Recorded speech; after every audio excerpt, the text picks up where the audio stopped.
क्या तुमने कभी सोचा है कि क्या होता अगर नारुतो को बचपन में गांव वाले मार के गांव से बाहर निकाल देते तो क्या होता। क्या नारुतो खुद को प्रूव करने की कोशिश करता या एक विलन बन जाता। तो चलो देखते हैं आज की वीडियो में। कोनोहा की वो सर्द रातें जहां हर किसी के घर में हंसी और खुशी गूंजती थी, वहीं एक छोटा सा बच्चा अंधेरे में सिसक रहा होता था। उसका नाम था नारुतो उजुमाकी। बचपन से ही उसने सिर्फ नफरत और तिरस्कार देखा था, पर उसकी जिंदगी में सबसे बड़ा दर्द बनकर आई थी साकुरा। साकुरा जिसे नारुतो हमेशा अपनी एक अच्छी दोस्त मानना चाहता था, लेकिन वो हर बार उससे किसी न किसी झूठे इल्जाम में जानबूझकर फंसा दिया करती थी। कभी एकेडमी में किसी की चोरी का इल्जाम, तो कभी किसी बच्चे को बुरी तरह पीटने का झूठा नाटक, और इन सब का नतीजा सिर्फ एक होता था, नारुतो की बेरहमी से पिटाई और सख्त पनिशमेंट। गाँव वाले और एकेडमी के टीचर्स बिना किसी सबूत के उस नन्हे बच्चे पर टूट पड़ते थे, मानो उन्हें बस एक बहाना चाहिए हो। उसके छोटे से जिस्म पर चोटों के निशान हर दिन बढ़ते जा रहे थे, पर कोई उसकी चीख सुनने वाला नहीं था। साकुरा चुपचाप दूर खड़ी मुस्कुराती रहती और नारुतो अपने आंसुओं को पीता रहता। उसे समझ नहीं आता था कि आखिर उसकी गलती क्या है और क्यों सब उसके खून के प्यासे हैं। ये सिलसिला हर दिन चलता रहा और नारुतो के अंदर का वो मासूम बच्चा धीरे धीरे मरने लगा था। इस घुटन भरी जिंदगी में जहाँ हर कोई उसको एक शैतान समझता था, वहाँ सिर्फ एक शख्स था जो उसके दर्द को महसूस कर पाता था, और वो था सासुके उचिहा। सासुके अपने आप में खोया रहने वाला शांत लड़का था, लेकिन उसकी आंखें सब कुछ सच देख रही थी। वो जानता था कि साकुरा झूठी है और नारुतो बिल्कुल बेगुनाह है। सासुके ने हमेशा अकेले में नारुतो का साथ दिया, और पूरी दुनिया में सिर्फ वही एक लड़का था जो सच में नारुतो को अपना इकलौता दोस्त मानता था। जब भी नारुतो अकेले में रो रहा होता, सासुके उसके पास जाता था, बैठता था और उसे हौसला देता था। दिन एक दिन ऐसा आया जिसने नारुतो के सब्र का बांध पूरी तरह से तोड़ दिया। एक बहुत बड़े हादसे में साकुरा ने अपनी एक भयानक गलती छुपाने के लिए नारुतो पर एक ऐसा संगीन इल्जाम लगाया, जिसके बाद गाँव वालों ने बिना सोचे समझे उसे जान से मारने की कोशिश की। वो रात बहुत डरावनी थी और नारुतो उस रात खून में लथपथ जमीन पर आखिरी सांसें गिनता हुआ गिरा पड़ा था। उसकी आंखों की वो नीली चमक अब पूरी तरह से काली पड़ चुकी थी। उसने फैसला कर लिया था कि अब वो इस गांव में एक पल भी नहीं रुकेगा, और यहाँ की नफरत ने उसके अंदर एक नया दाना जगा दिया था।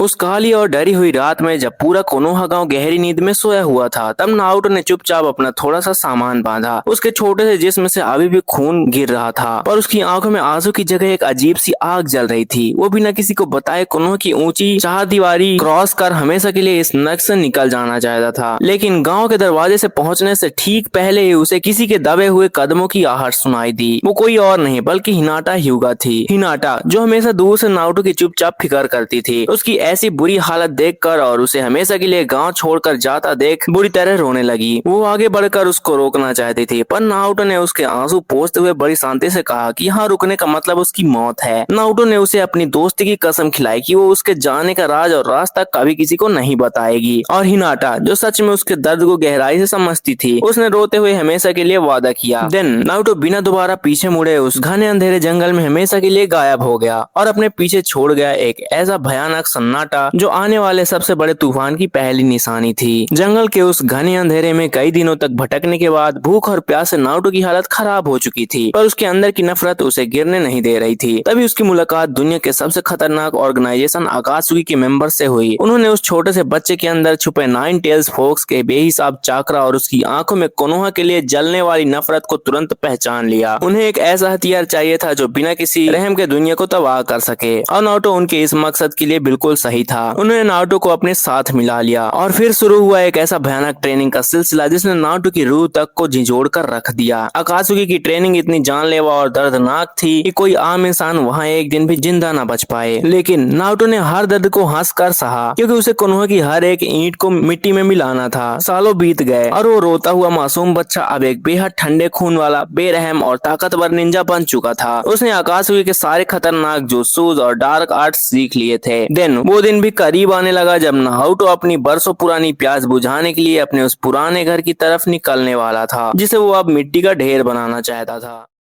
सालों का लंबा वक्त बीत चुका था और कोनोहा गांव अब पहले से भी कहीं ज्यादा शांत और ताकतवर हो चुका था। गांव वालों ने उस मासूम नारुतो और अपने किए गए जुल्म को पूरी तरह से भुला दिया था, लेकिन एक शख्स ऐसा था जिसकी आंखों में आज भी उस दर्दनाक रात के निशान जिंदा थे। वो और कोई नहीं बल्कि सासुके उचिहा था। अपने इकलौते दोस्त को खोने के गहरे गम ने सासुके को अंदर से पूरी तरह तोड़ दिया था, पर उसने अपनी इस सबसे बड़ी कमजोरी को अपनी सबसे महान ताकत में बदल दिया। उसने दिन रात एक करके ऐसी जानलेवा और कठोर ट्रेनिंग की कि वो पूरे कोनोहा का सबसे ताकतवर निंजा बन गया। अब वो ऑफिशियली गांव का विलेज प्रोटेक्टर था, जिसकी चमकती तलवार किसी भी दुश्मन को पल भर में काट सकती थी। उसकी सिर्फ एक कसम थी कि वो अब इस गांव में किसी भी बेगुनाह का खून नहीं बहने देगा। देन दूसरी तरफ साकुरा थी, जो अब एक घमंडी और जानी मानी निंजा बन चुकी थी। उसे लगता था कि उसने अपने सभी झूठे और घिनौने इल्जामों की सच्चाई को हमेशा के लिए दफना दिया है और अब उसकी झूठी शान को कोई नहीं तोड़ सकता। लेकिन वो इस बात से अनजान थी कि उसका बीता हुआ कल मौत बनकर वापस आने वाला है। एक दिन जब कोनोहा में सब कुछ हमेशा की तरह बहुत शांत लग रहा था, अचानक आसमान में घने काले बादल छाने लगे। हवा में अचानक से एक ऐसी भयानक ठंडक और जानलेवा दबाव फैल गया कि आम लोगों के सांस लेने तक में बेहद मुश्किल हो रही थी। गांव के चारों तरफ बनी मजबूत मैजिकल बैरियर अचानक से कांच की तरह टूट गया और पूरे गांव में खतरे का इमरजेंसी सायरन पूरी तरह से बजने लगा। सभी ताकतवर निंजाज और गार्ड्स अपने हथियार लेकर तुरंत बाहर निकल आए, पर जो उन्होंने अपने सामने देखा उसने उनके पैरों तले जमीन खिसका दी। धूल और धुएं के बीच से एक अकेला शख्स धीरे धीरे गांव के अंदर कदम रख रहा था। उसने काले रंग का लंबा आकाशुकी क्लॉक पहना हुआ था, लेकिन सबसे ज्यादा डरावना उसका वहसी चक्र था जो किसी जिंदा दानव जैसा महसूस हो रहा था। गांव के सनसनी निंजाज उसकी असीम ताकत को महसूस करके ही डर से कांपने लगे थे। दिन वो शख्स चलते हुए गांव के ठीक बीच बीच आकर खड़ा हो गया और उसने धीरे से अपना चेहरा ऊपर किया। उसकी खून जैसी लाल आंखें देखकर वहां खड़े हर शख्स का खून जम गया, क्योंकि मौत का दूसरा नाम बनकर नारुतो उज़ुमाकी अपने ही गांव को तबाह करने लौट आया था। नारुतो के लौट आने की खबर आग की तरह पूरे गांव में फैल गई और सबसे पहले साकुरा घमंड में भरी हुई उसके सामने चली आई। उसे अभी भी यही लगता था कि नारुतो वही पुराना डरपोक लड़का है जिसे वो हमेशा झूठे इल्जाम में फंसाती थी, पर वो नारुतो की लाल आंखों में छुपे उस मौत के तूफान को नहीं पहचान पाई। साकुरा ने बिना कुछ सोचे अपनी पूरी ताकत से एक जानलेवा प्रहार किया, लेकिन नारुतो अपनी जगह से एक इंच भी नहीं हिला। उसने सिर्फ अपना एक हाथ आगे किया और साकुरा का वो मुक्का हवा में ही रोक दिया। साकुरा की आंखों में अब पहली बार अपनी औकात और असली खौफ साफ दिख रहा था। देन नारुतो ने बिना किसी इमोशन के बिल्कुल एक जिंदा लाश की तरह शांत आवाज में उससे उसके पुराने गुनाहों का हिसाब मांगा। साकुरा के पास कोई जवाब नहीं था और डर के मारे उसके पैर जमीन पर कांपने लगे थे। उसने रोते हुए माफी मांगनी चाहिए, लेकिन नारुतो की नफरत ने उसके दिल को सदियों पहले पत्थर बना दिया था। उसने पलक झपकते ही अपना हाथ साकुरा के सीने के आर पार कर दिया और एक ही झटके में साकुरा की सांसें हमेशा के लिए थम गई। वो मिट्टी में गिर पड़ी और नारुतो के चेहरे पर अभी भी वही डराने वाली शांति छाई हुई थी। साकुरा की बेजान लाश खून में लथपथ जमीन पर पड़ी हुई थी और आसपास खड़ा पूरा गांव खौफ के मारे पत्थर की तरह जम गया था। देन अचानक आसमान से एक तेज बिजली की चमक के साथ सासुके उचिहा ठीक उनके बीच प्रकट हुआ। अपनी पुरानी टीममेट को इस हालत में देखकर सासुके का गुस्सा आसमान छू रहा था, पर जब उसने अपना सर उठाकर कातिल की तरफ देखा तो उसके दिल की धड़कन पल भर के लिए रुक गई। सामने वही नारुतो खड़ा था जिसका दर्द उसने हमेशा महसूस किया था, लेकिन ये वो मासूम दोस्त नहीं बल्कि एक बेरहम आकाशुकी दुश्मन था। सासुके ने तुरंत अपनी चमकती तलवार निकाल ली और उसने एक बहुत ही भरी हुई आवाज में दुख के साथ नारुतो का नाम पुकारा। नारुतो ने उसकी तरफ देखकर एक हल्की सी खौफनाक मुस्कान दी और उसने बिना डरे सासुके को अपनी ताकत आजमाने की सीधी चुनौती दे डाली। दोनों के बीच का माहौल इतना भयानक था कि हवा का दबाव और बढ़ गया। सासुके जानता था कि उसकी ड्यूटी गांव को किसी भी कीमत पर बचाना है, लेकिन अपने सबसे प्यारे दोस्त पर प्रहार करना उसके लिए आसान नहीं था। वो उसको बातों से रोकना चाहता था, पर नारुतो का उबलता हुआ चक्रा चीख चीख कर बता रहा था कि वो आज मौत का नंगा नाच करके ही मानेगा। दिन बिना कोई और शब्द कहे दोनों निंजाज ने अपना चक्रा बढ़ाया और एक दूसरे की तरफ बिजली की रफ्तार से दौड़ पड़े।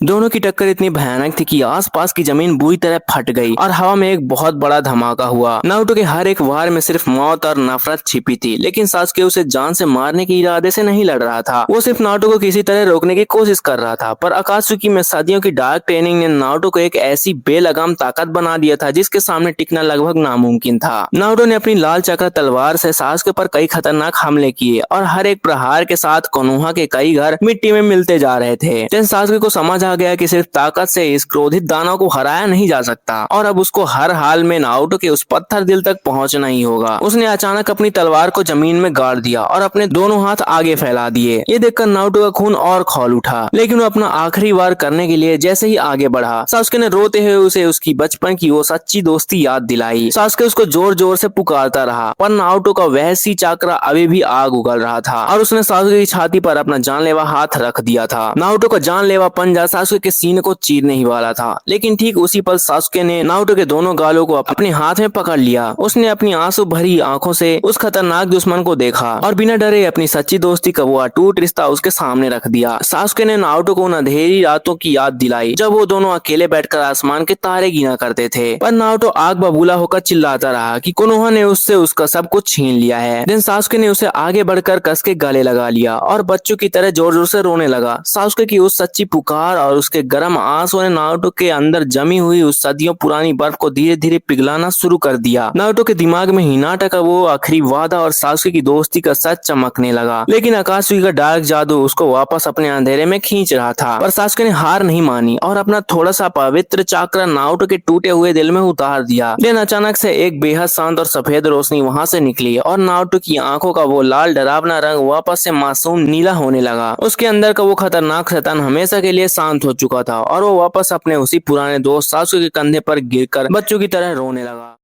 नारुतो के आंसू रुकने का नाम नहीं ले रहे थे और उसको अपने किए पर बहुत गहरा पछतावा हो रहा था। लेकिन इस इमोशनल पल के ठीक बीच अचानक जमीन बुरी तरह से हिलने लगी। आसमान में एक बहुत बड़ा काला पोर्टल खुला और उसमें से दो ऐसी डरावनी शक्लें बाहर आई जिनको देखकर कोनोहा के सबसे ताकतवर निंजास के भी होश उड़ गए। वो दोनों कोई और नहीं बल्कि सदियों पुराने खतरनाक दुश्मन मादरा उचिहा और ओबिटो थे। उन्होंने ही आकाशुकी के पीछे छुप कर नारुतो को एक कठपुतली की तरह अपने डार्क प्लान्स के लिए इस्तेमाल किया था। पर जब उन्होंने देखा कि नारुतो का दिल पिघल गया है तो उन्होंने गांव को खुद मिट्टी में मिलाने का आखिरी फैसला कर लिया। मादरा ने अपनी भयानक हंसी से पूरे गांव को डरा दिया और उसने अपनी असीम ताकत से एक आग का विशाल तूफान गांव की तरफ छोड़ दिया। फिर नारुतो ने अपने आंसू पोंछे और उसकी नीली आंखों में अब गांव को बचाने की एक नई आग जल उठी। उसने और सासुके ने एक दूसरे की तरफ देखा और बिना कुछ कहे दोनों ने एक साथ मिलकर मादरा के उस जानलेवा तूफान को हवा में ही खत्म कर दिया। अब असली मौत का खेल शुरू होने वाला था, पर इस बार नारुतो दुश्मन नहीं बल्कि इस गांव की सबसे मजबूत ढाल बन चुका था। मादरा और ओबिटो का चाकरा इतना वहसी और विशाल था कि उनके आगे पूरा गांव बस मिट्टी का एक ढेर लग रहा था। लेकिन नारुतो और सासुके ने अब एक ऐसी ताकतवर टीम बना ली थी जिसका सामना करना किसी मौत के फरिश्ते के लिए भी नामुमकिन था। नारुतो ने अपने अंदर के सोए हुए नाइन टेल फॉक्स कुरामा को पूरी तरह आजाद कर दिया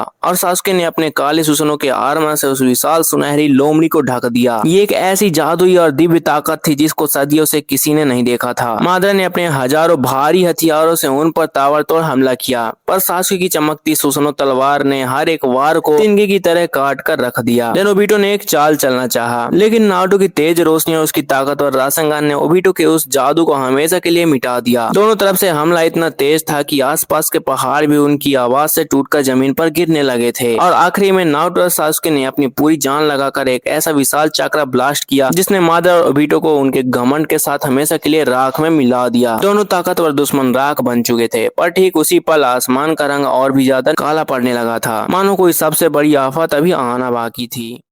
मादरा और ओबिटो के राख बनने के बाद सबको लगा कि आफत टल गई है, पर असली मौत का तूफान तो अब शुरू होने वाला था। आसमान एकदम सफेद हो गया और वहाँ एक अजीब सी शांति छा गई जो किसी बड़े भूकंप से पहले आती है। देन उस सफेद रोशनी के बीच से एक औरत हवा में तैरते हुई नीचे आई। वो कागुया ओत्सुजुकी थी, इस पूरी दुनिया में चाक्रा की सबसे पहली देवी, और उसकी ताकत किसी भी इंसान या दानव से हजारों गुना ज्यादा थी। कागुया के जमीन पर कदम रखते ही पूरे कोनोहा की बची कुची जमीन अपने आप टूटने लगी, लेकिन नारुतो और सासुके पीछे नहीं हटे। कागुया ने बिना कोई जज्बात दिखाए अपनी सफेद आंखों से उन दोनों को देखा। उसके सिर्फ एक इशारे से आसपास के पहाड़ हवा में तिनके की तरह उड़ने लगे। उसका चाकरा इतने विशाल और भयानक था कि वहाँ खड़े बाकी सभी निंजास के अंदर सांस लेने तक की ताकत नहीं बची थी। पर नारुतो जानता था कि अगर आज वो हारा तो ये दुनिया हमेशा के लिए खत्म हो जाएगी। देन उसने सासुके की तरफ देखा और दोनों ने अपने आखिरी धर्म युद्ध के लिए अपनी ताकत को जगाना शुरू कर दिया। कागुया ने पलक झपकते ही उन दोनों को एक अलग ही डायमेंशन में भेज दिया, जहाँ जमीन में उबलता हुआ लावा था और हवा में सिर्फ आग। लेकिन सासुके ने अपने जादुई पोर्टल की ताकत से उन्हें उस आग में जलने से बचा लिया। देन कागुया ने अपनी हड्डियों को खतरनाक हथियारों में बदलकर उन पर मौत की बारिश कर दी। नारुतो ने अपने नए गॉड लेवल मोड का इस्तेमाल किया और उन सभी हथियारों को हवा में ही तोड़ दिया। ये लड़ाई इंसानों की नहीं बल्कि गॉड्स की हो रही थी, पर दोनों दोस्तों ने एक ऐसी ताकतवर टीम बना ली थी जिसे तोड़ना कागुया के लिए भी नामुमकिन हो रहा था। कागुया बार बार अपने डायमेंशंस बदलती रही, कभी बर्फ की दुनिया तो कभी भारी ग्रेविटी वाली जगह। लेकिन नारुतो की असीम ताकत और सासुके का तेज दिमाग हर बार उस पर भारी पड़ रहा था। देन नारुतो ने अपने मासूम दोस्तों की याद से ताकत बटोरी और सासुके ने अपनी तलवार को चमकती बिजली से भर लिया। कागुया को अब डर लगने लगा था, पर उसने फैसला किया कि वो पूरी दुनिया को ही एक विशाल चक्र बॉल से हमेशा के लिए मिटा देगी। लेकिन उस आखिरी जानलेवा हमले से पहले दोनों दोस्तों ने अपना सबसे बड़ा मास्टर स्ट्रोक खेलने का फैसला किया।